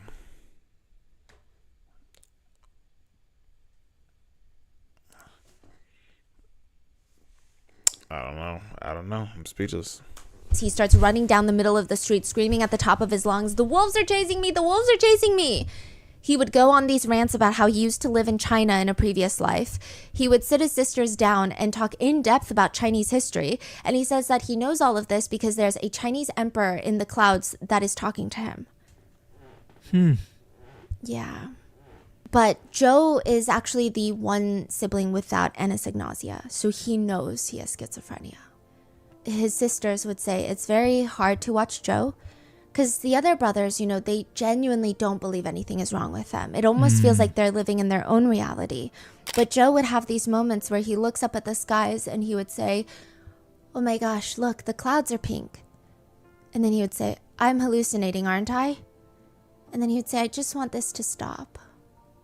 So it's like he would be able to break himself out of his... That's hella sad. It's literally like Black Mirror. It's like everybody's in their own freaking delusional reality that they made up of themselves. Not like that happened, but it's almost as if it is, and they're just there living in it until like they're broken out of the matrix or something. I don't know. That's crazy. That's crazy. Hallucinations and recognize this isn't real. And I think I do agree that is much harder to see, I believe. And it's just like the Galvin family could not catch a break, because after Joe, soon after, the dad suffers from a stroke. Just right there in the middle of the living room floor, he collapses. Peter, the youngest of the Hockey brothers, is standing right next to him. He witnesses the whole things. He had witnessed his brothers lose their minds. He had witnessed one of the most important people in his life, his father, have a stroke and almost die. I mean, after the stroke, the dad was never the same. The stroke hospitalized the dad for 6 months. He'd be paralyzed on the right side of his body. He seemed to be without any short-term memory. He didn't really remember much else after World War II. It was really bad. He went from reading 3 books a day to just sitting there watching TV. He never liked the TV. He never even wanted a TV to be in the house. And it's soon after that, Peter, the son that was right next to him when he had his stroke, starts losing his mind. It started with him speaking gibberish in math class. Nobody could understand what he was saying. It seemed like a different language. He was just talking in ways that didn't make sense. He would sit on the edge of the teacher's table talking, and it was just weird. When the teachers try to pull him out of class, he gets violent. He starts attacking them. But the parents thought, okay, maybe it's going to be okay. He's just a little bit stressed out. A few weeks later, he goes to a hockey camp as scheduled. That's where he fully breaks down. He starts wetting the bed, spitting on the floor, hitting other campers. He'd be hospitalized. The Galvin parents would not be able to visit him for multiple weeks, and when they finally get to, his entire room smells of urine, and he is strapped to the bed with no bed sheets. He is not doing well. He's just very violent. He's convinced that George W. Bush, the president, was bombing the hotels in Colorado Springs. Yeah, he would be forced to undergo shock therapy, the electric shock therapy, which he hated. He said, "I'm not having that shit. I'm going to call the Air Force Academy and have them bomb this place. That shit messes with my bones." He had to receive shock therapy once a week, to which he told a medical worker, "You're a bitch. You'll be fired if you mess with me and my attorney. I'm suing you for $50 billion trillion million. You are the whores of Babylon. My arm broke last night, but I healed it." That same month, he kicked a hospital worker, breaking her rib. And after continuous treatment, remember Peter used to be the most rebellious of the siblings? Mm-hmm. Now he just repeats the mantra, "I cooperate fully, I cooperate fully," which is what they had them say before the shock treatments. It's just devastating. Mark is the only hockey brother, if you will, that does not get diagnosed with schizophrenia.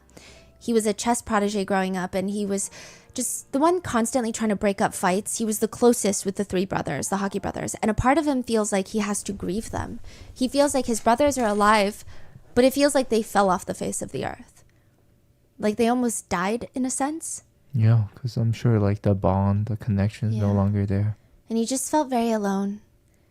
Now, it is uncovered that many of the Galvin brothers had been allegedly essayed by the priest, Father Freudy, No. the one that kickstarted all of it.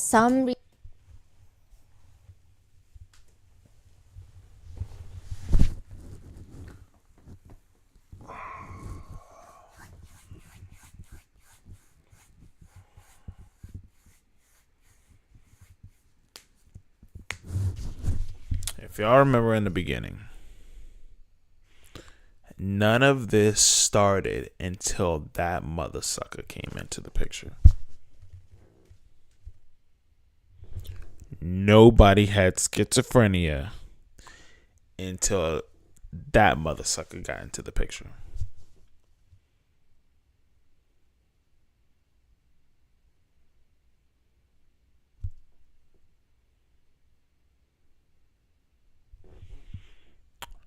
One more time for the people in the back.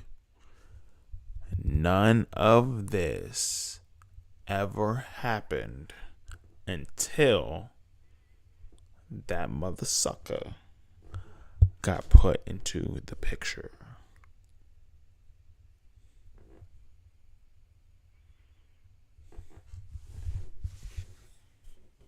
Researchers believe that perhaps it was a genetic component as well as... Now, I will say Wait, how do we- schizophrenia is not caused like directly by abuse, but it Yeah. is caused by environmental triggers. And some researchers believe this could have been the environmental trigger for a few of the brothers. Is that confirmed about the priest? It's pretty much confirmed. So Donald had started talking about it. And I will say a lot of people did not believe Donald because he's schizophrenic. Which one is Donald? The oldest. Oh. But he would say this when he was very lucid. He's very aware, right? And even when he was going through his periods of psychosis, his story never wavered, even when therapists asked him about it. His story with Father Freudy was always the same. And then in addition to that, there is another boy in town that Father Freudy was close to his family. He stated that he was abused. But none of the other brothers. Need a little help with your writing? That ain't it, Chief. That ain't it. Protect the kids, yo. Of the other ones, Jim likely was essayed as well. They also shared the same story? Yes. Yeah. Whoa. So it seemed that Father Freudy was abusing at least one or two of the brothers, and two of the other brothers, so at least two, were abused by Father Freudy, and two other brothers stated that they were abused by one of the brothers. They did not name the brother, but we can kind of assume that it was likely Jim. Mimi was devastated and pissed, the mom. I mean, she knew now that Father Freudy had likely targeted her family. She said he knew it was a big family of boys. So it's likely that he cozied up to Mimi and said whatever Mimi wanted to get close to these boys.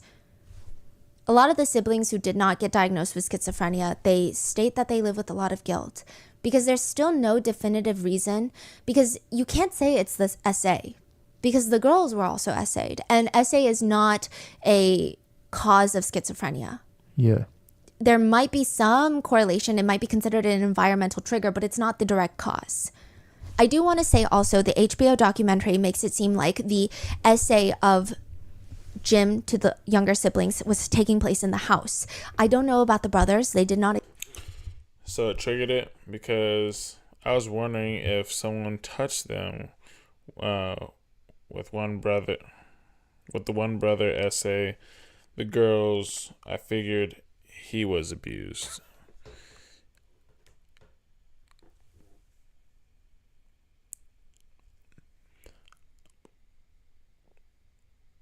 Yes, I'm gonna say that.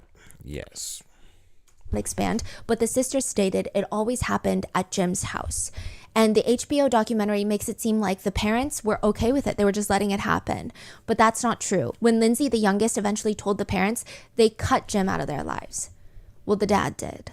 The mom, she never wanted Jim around the other kids, but she tried to get him psychiatric help when he needed it.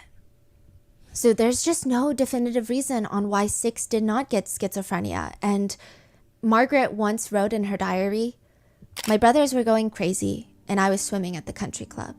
My brothers are still going crazy and I'm still swimming at the country club." Oh, she's the one that's living with the wealthy Gary's, family? Yeah. She just feels a lot of guilt because there's no reason, there's no answer, and she finds it very hard to be around her brothers. She wants to help, but she said it's like pouring a glass of water with no bottom in it. You can't ever fill it up. It's just so futile to try and help them. It's not like they don't want to get better, but they just never get better. As far as Lindsay, she has chosen to be the new caretaker for most of her brothers. They're all much older now, 40s and 50s. She's even started taking care of Mimi in her last days before the mom. Lindsay, the youngest, is the caretaker of all the brothers? Yes. Yeah. So Margaret, the other sister, does not really partake in family matters. Mm-hmm. She said that she needs that to heal. Yeah. And the author writes that they just process the grief very differently. Yeah. Margaret takes that grief and she internalizes it so much that she can't be around her family and heal at the same time. Where it seems like Lindsay takes that grief and she's got a bit more of like that fighter spirit. She feels a lot of guilt and obligation, and she does it by helping her family now. Wow. She took care of Don, the dad, before he passed. She took care of Mimi, the mom, before she passed. And she now has children of her own, which one of them is actually studying under a researcher who studied the family, Dr. Friedman, to learn more about schizophrenia. So Lindsay's daughter is now working with the researcher that had studied the family. Wow. So she's also very intelligent. And Lindsay has stopped blaming her mother. She said, I really believe that my parents didn't get us as much help as we should have had, but they didn't know what that looked like. What would that help even look like? You know, this was at the point where psychiatrists didn't even know how to help people with schizophrenia. Jim, the second oldest, the essay abuser, and Joe, the one that does not have anosognosia, the one that knew that he was hallucinating, and Peter, the one that had the electric shock therapies, they have passed from complications of the medications given to them with schizophrenia. Brian has passed away a while back, remember, because he murdered his girlfriend and then killed himself. So 4 of the 6 brothers are passed that have schizophrenia. All the ones without schizophrenia are alive. 4 of the ones with schizophrenia have passed. So there's only 2 brothers left with schizophrenia. Which is the Donald, oldest? yeah, and Matthew. What are they doing? They're just trying to live, and they like being around birds, and they still try to get the family together every now and then. They have the Galvin Family Trust, which we are supporting thanks to the partners of today's episodes, but it's just to help them have their best golden years. Yeah. Wow. And so one of Lindsay's earliest memories of her oldest brother Donald is when she's maybe 5 years old. She remembers being in her bed late at night. Donald had just gotten back from the hospital and she could hear him in the hallway, and he just kept crying, I'm so scared, I don't know what's happening, I'm so scared, I don't know what's happening. Lindsay states about her brothers with schizophrenia and those that suffer from it. She says, just because they have schizophrenia doesn't mean they don't have their own minds. Their mind's a little broken, but when they're lucid, and they want so badly to be normalized. They don't want their condition to be scarier. To me, schizophrenia is really tragic, and it's not their fault. In one personality test given by a psychiatrist, Donald, the oldest son, he was told to fill in the blanks. So it would say, I feel, and then he fills in the blanks. It says, I feel tense. I wish too much. I secretly want to be happy when I'm alone. And that is the story of the Galvin siblings. It's just such a shame that the HBO documentary is making them seem like just really violent, evil people.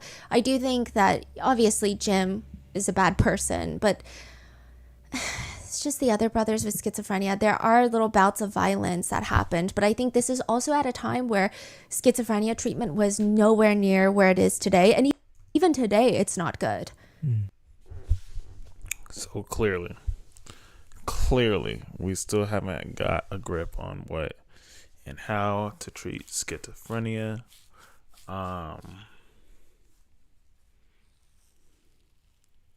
Man,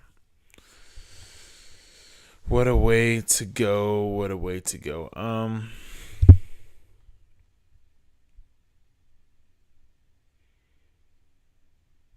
Yeah, I feel like it'd be kind of wild to not feel some type of shame or some type of guilt, some type of something, right?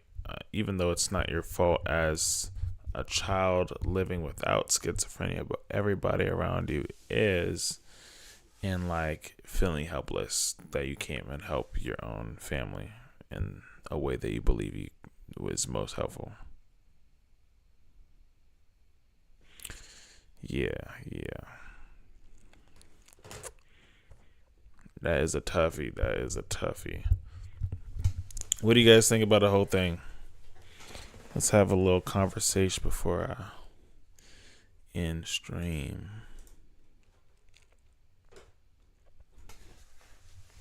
How y'all guys feel about the whole situation? Said my brother's triggers were a bad batch of drugs. One went to a fear.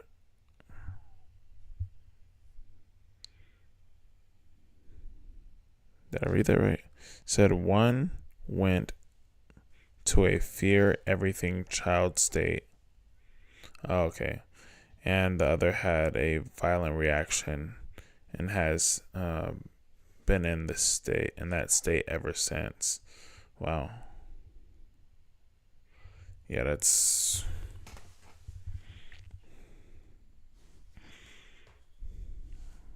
tragic story, most definitely. I I I couldn't imagine. I couldn't imagine. They had and there were kids, so there was so much that was going on all at once. Um Nobody knew how to really deal with the situations. They had faulty people, the priest or whatever. What? I wish someone else would do a better documentary on it. This would be good info for medical community. I believe so as well. My daughter had an ex-boyfriend who became a stalker, who was a straight A student.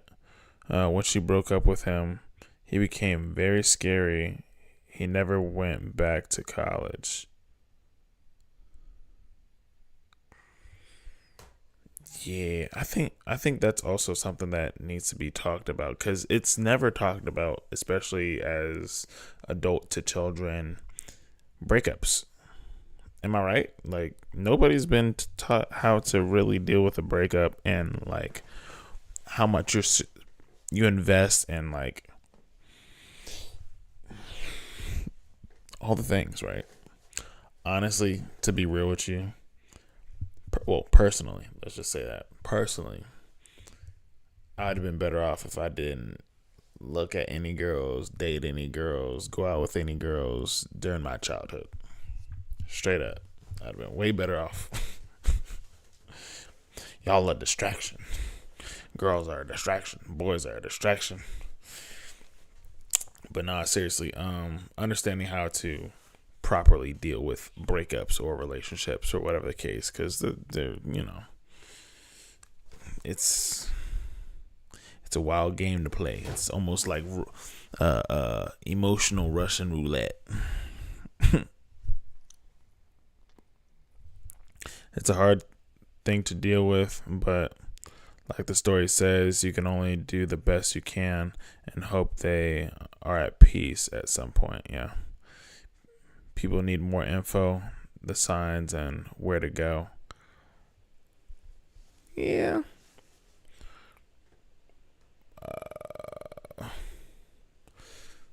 But the thing is, even with all the signs and knowing where to go, it's like, all right, now how much does it cost? Right? I live in America.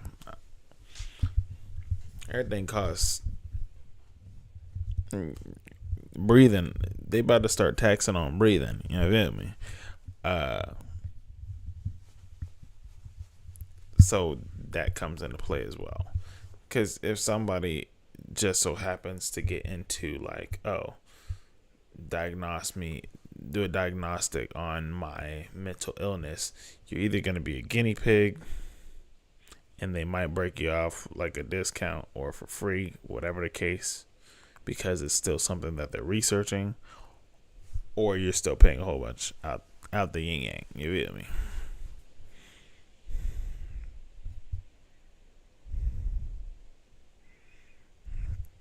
That's why people need to get to know each other better instead of jumping into the first thing that looks cute. Facts.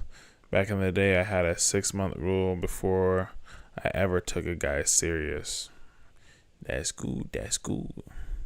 Exactly. Money is a factor. It costs a lot to be healthy.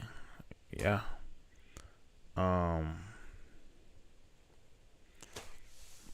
And that would kind of correlate with, like, being self-sufficient, you know what I mean? As a family and as a community, being self-sufficient. But to be real, it's all about, not all about, well, on the grand scheme of things, your parents are technically supposed to have an inheritance for the children before they bring them into this world, so then they could have, so then if something were to happen, they could pass it down to where they could be self-sufficient for their generation and the next. That's how it is scripturally. And that's what I want for my seeds to be well off. But that is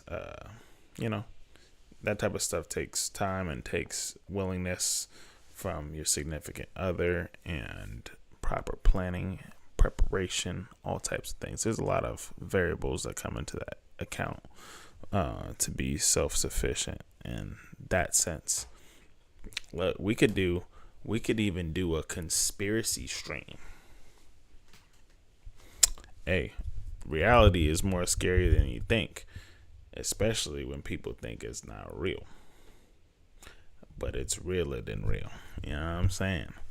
I know a few things.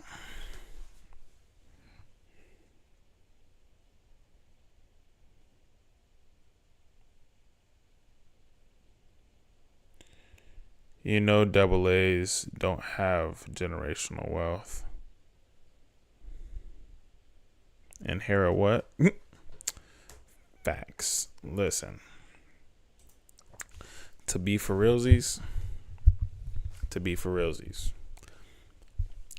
We're not, the society that we live in is structuring itself to where it's making people be at default in a bad situation. So, you're already fighting against, the societal norms of what it is that we live in today. So you have that, but also being conscious that that's the type of battle that you're fighting. There's just so much that goes about, but the whole point is being self-sufficient. So then it's not a hassle to get there. I'm still working on it, and I'm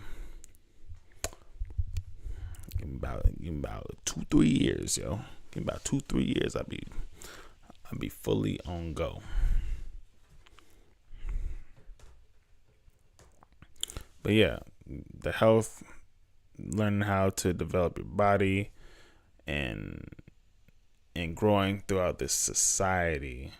Because even what Floyd Mayweather said, with all the money that he has, he's just like, I would give all that up just to have a fully healthy body in comparison to just being immobile and not having a healthy body. If you were from somewhere else, you have a better chance to get a business loan. I have a nice savings, but I don't know if I can share it. Yeah. I would always say, check this out. So, in comparison to, because I was a loan officer, so I know a little bit. So, in comparison to a personal loan and what you could get for yourself, and a business loan, what you could get for your business, you could get more out of a business loan rather than a personal loan, because an entity, a business, can accumulate essentially more than a personal salary, right? Now, put that in perspective, right? And you don't even have to have a business per se, but you have an LLC. And say within 2 years' time, you keep putting money into it like a savings. You don't take out any money, but you always put into it, right? Over 2 years. What happens is, and especially if you're like developing the credit and having a solid credit business history, it's going to have its own business credit, right? And now what you do, you can transfer everything that's in your personal to your business, to where your business, and I'm telling you some stuff that the wealthy do, right? If you ask somebody that's really rich for real, oh, so don't you own XYZ, or how many businesses do you own? They'd be like, I don't own anything. And they'll say it like that and won't even give you any extra explanation. But what they mean by that is that their business owns everything and they just get paid by their business. They don't own anything, because if they owned anything and anything was in their name, that means whatever liabilities that come about that business is going to hit their personal. And that's not what they want. They wanted to hit their business, because there's a holding company and subsidiaries to that holding company. And that's why initially in this world that we live in, there's only like,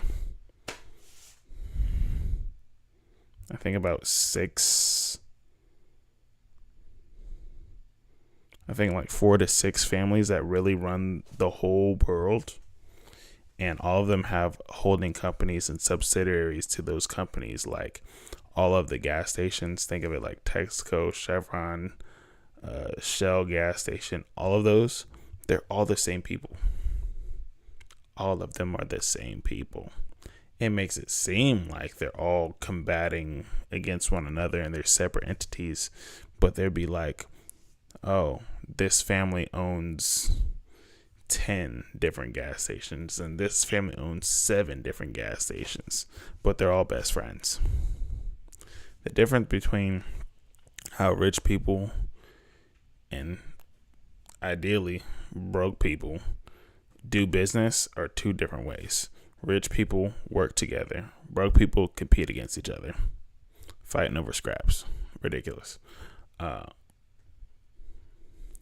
But it's funny because the people that are up here in comparison to people down here, the perception is different, because what seems like from the people down here compared to the people up here, it looks like there's always competition, like unfriendly competition, as far as you pick this side and I pick this side, when ideally they're on the same side. And it makes it looks like to the people down below that you have to pick a side, but it's making both of them more money, because that's what it's propaganda. That's really what it is. It's marketing.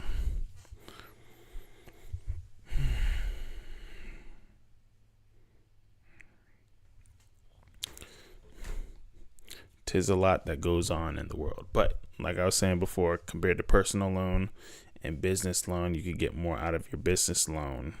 You don't even have to have a business. Just put money into the account and then build business credit.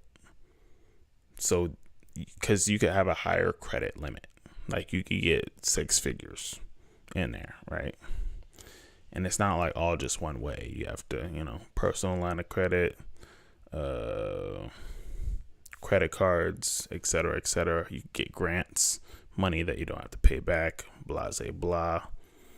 You can, and look, this is also another thing. America is the only place where you use credit.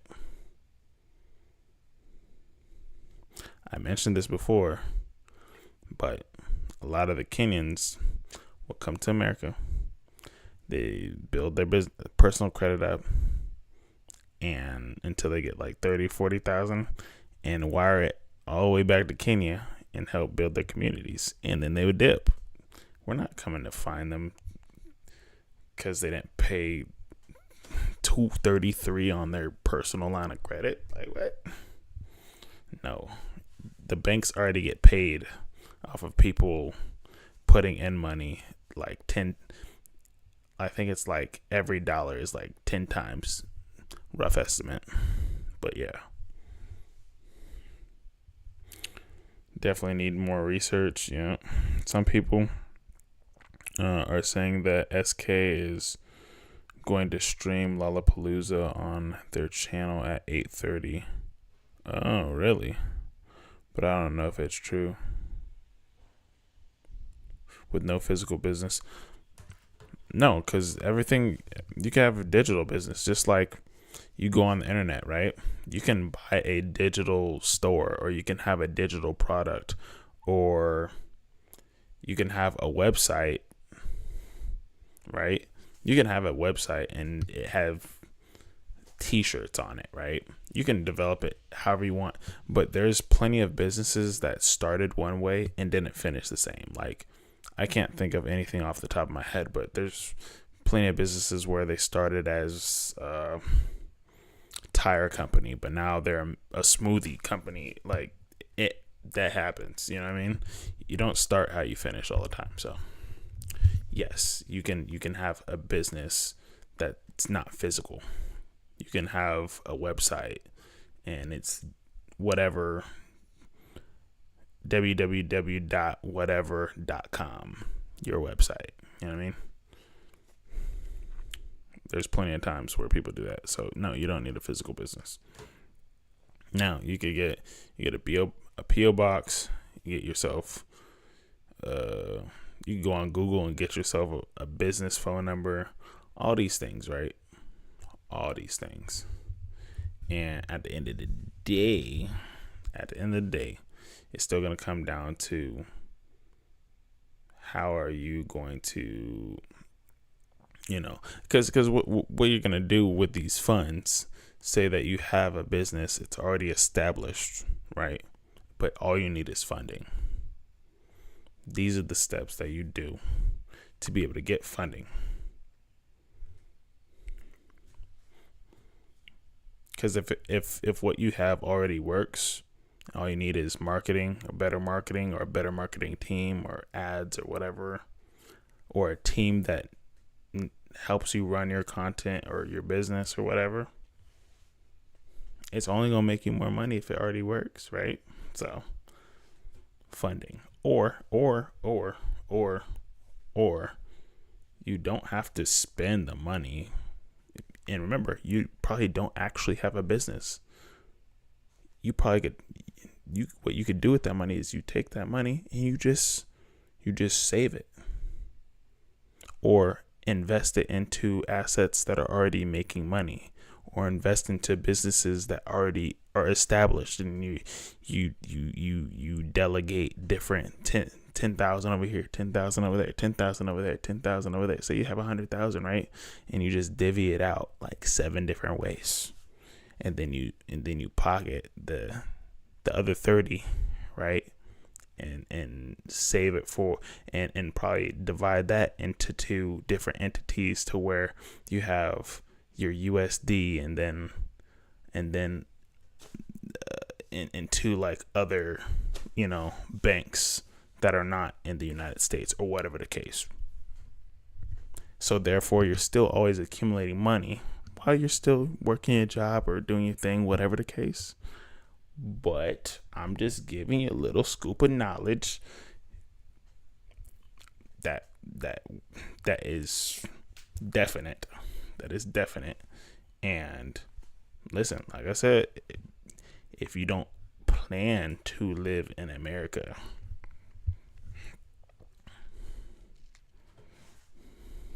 do with what you want with that information.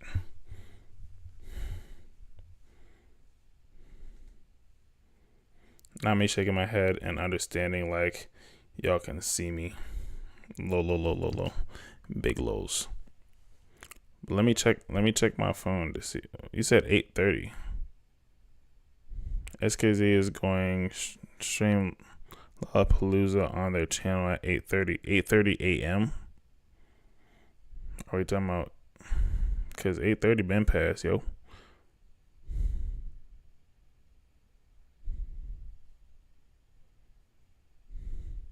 Straight kids.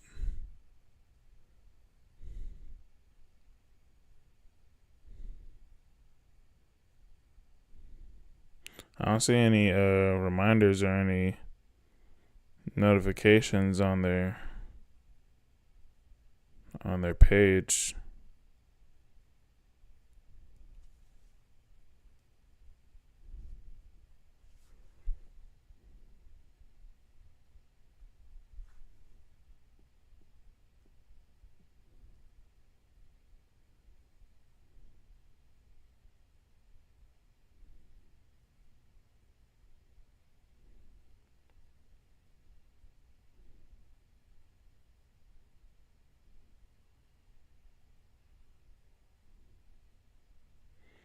Yeah, I don't see nothing.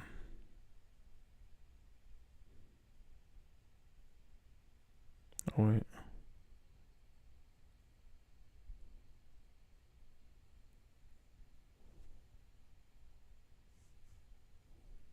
Oh, wait, no.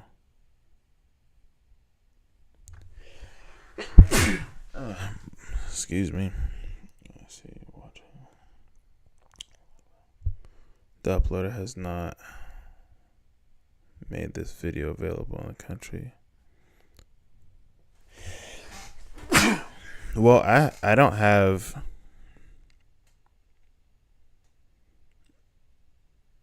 Mine doesn't show that I have access. I'm on their thingy. It's not even focused. See?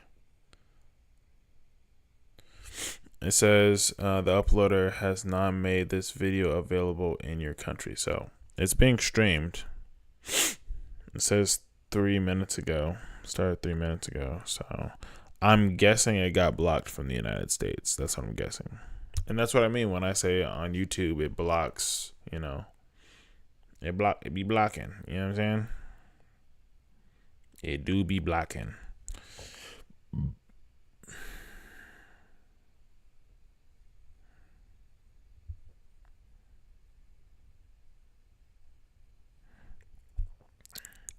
So I don't see it. 8:30 p.m. They're in Chicago.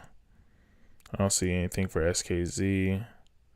May have just been a rumor. Bless you. Appreciate it. No, definitely not a rumor. I saw that I didn't see it, but they're apparently live. I just it's not accessible apparently in the United States, even though if they're performing in the United States, that's what I mean by YouTube blocks videos. Like, I can post a video, and just because you see it in the United States, it could be like, oh, it's partially blocked. So it could be blocked in Canada, South America, and Germany. But that doesn't mean everybody's going to be able to see it, you know what I mean? So things be happening. That's kind of sad because they're in America and then can't watch it in America. Kind of crazy. Kind of crazy. Kind of cray-cray. How are they going to block it in the United States when it's in the United States? Yeah, I know. Yeah. It's with the block screen in the middle. YouTube be on some YouTube stuff. You know what I'm saying?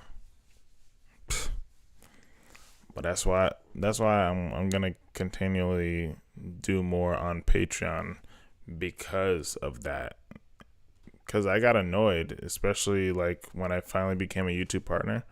Like, then majority of that's why I kind of stopped doing the 5-in-1 videos, because I was just like, I'm doing like an hour and some change content and it's all getting blocked.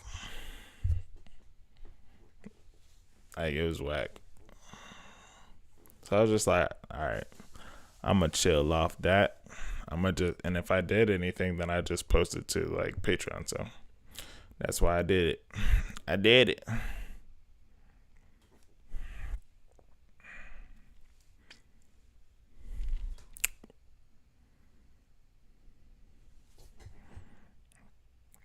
You said they're about to do Venom. Oh, are you able to see them performing, or like, what's up? You holding out on us? Wait, is somebody watching? No, it's somebody that was talking about it. Wait. Hold on.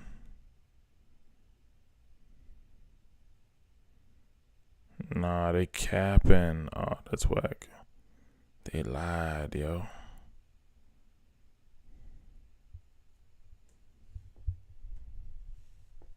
Yeah, people got some fake pages up acting like they're live watching Stray Kids right now, and they're not. That's so sad. The trickery. The tomfoolery.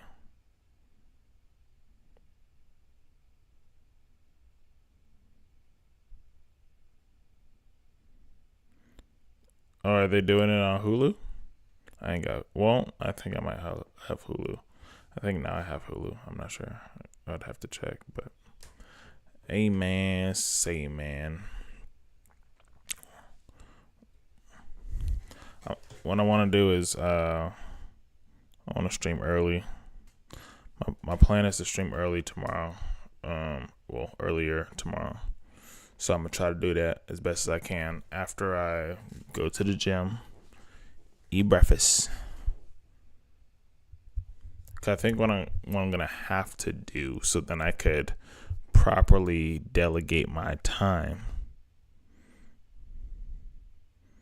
is have like a strict posting schedule, and then be able to like live stream in between those days, or pick like a few days where I'm definite to live stream, and then go from there. Because then I have a lot of filming to do for Patreon, of course, and that will take a good lump sum of time. I don't know what happened, but now I'm watching them do S-Class, and I can see them. What are you talking about? Like, you're not giving us the scoop. You're not saying where. You're just flaunting that you're watching. You're talking about the 1%. Right.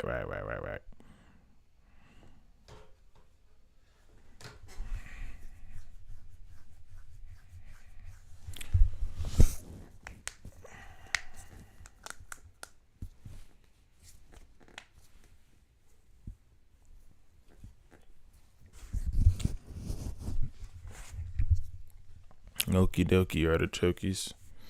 I'm gonna be on the up and up. Hopefully you guys have a wonderful rest of your night. Appreciate y'all as usual. I'll be streaming tomorrow. The plan is to get on here before the noon time, so probably around 10 or 11. 10 or 11, but before 12. That is my plan. If not, it'll still be tomorrow. It'll just probably be in the evening time.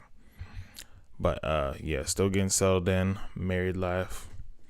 Raise the roof. Appreciate y'all. Love y'all. You guys have a wonderful rest of your night. So,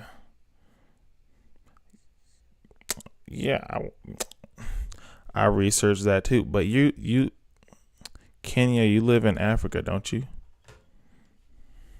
You're probably not partially blocked. That's why. Lucky duck. But yeah, appreciate y'all guys. Love y'all guys. Have a wonderful rest of your night. Deuces.